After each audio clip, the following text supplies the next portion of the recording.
You ever notice your parents will casually say something and it sounds simple, but somehow it feels deeper than half the self help books on earth? The other day, a parent said, "Charge what you're worth and add 10%." And I stopped for a second because that sentence isn't just about money. That's self worth, that's confidence, boundaries, experience, value, identity. That's philosophy compressed into one sentence. And then another parent says, "Do what you love and have fun." And again, simple, but not simple, because most humans spend their entire lives disconnected from joy, trying to survive, trying to prove themselves, trying to become somebody. And here are these older humans who already walked through decades of stress, trying to hand us the shortcut. And I started realizing something. Maybe our parents were teaching neuroscience, manifestation, emotional regulation, and philosophy. Well, they were teaching what they knew their whole lives. They just used ordinary language instead of branding it. Keep your word. Don't panic. Treat people right. Keep going. Don't borrow trouble. Those are nervous system instructions, identity instructions, reality creation instructions. And then I started thinking, how much wisdom is hidden inside our parents that we never slowed down enough to uncover? Maybe it's wisdom that we don't want to follow. Maybe it's wisdom that we want to follow. Maybe that wisdom will give us deeper understanding of who they are and who we want to be. Because most people never ask. We ask surface questions. How's work? How's the weather? How's your day? How's your knee? And we never ask, what shaped the way you think? What pain taught you the most? What mindset got you through the hardest years? What do people waste too much time worrying about? What finally brought you peace? Or what do you think would bring you peace?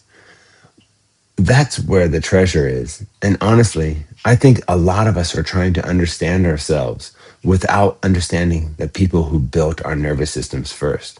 Your parents may not have used words like manifestation, subconscious programming, identity creation, emotional regulations, but they lived patterns, and those patterns became your environment. Your environment became repetition. Repetition became wiring, and wiring became personality. So when you sit down with your parents, you're not just interviewing them, you're investigating your emotional inheritance, your unconscious beliefs, your survival patterns, your strengths, your fears, and maybe even your genius. Because your parents carry clues about you. And one of the most powerful questions you can ask is, what came naturally to you that other people struggled with? That question reveals hidden genius. Another one, what do people always come to you for?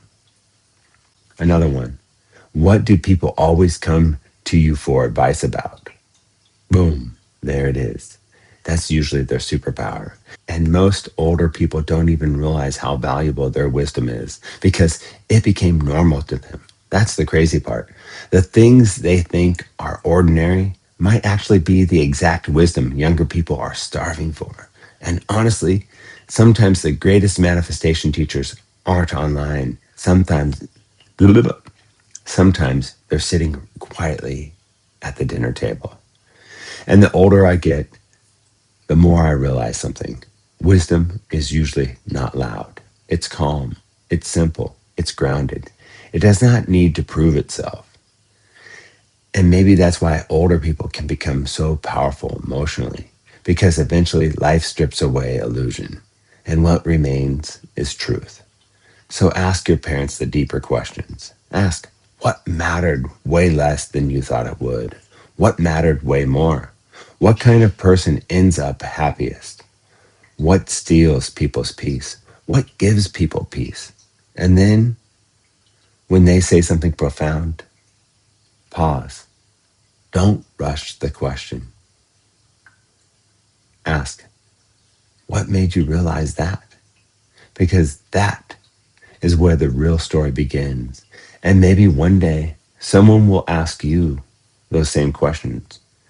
And your scars, your failures, your victories, your love, your suffering will become wisdom too. Train your mind, train your nervous system, train your attention, and listen carefully to the humans who walked before you, because buried inside ordinary conversation might be the map to your own life and the plan to change it. Love and peace all. I wish you wisdom and understanding. Enjoy this day.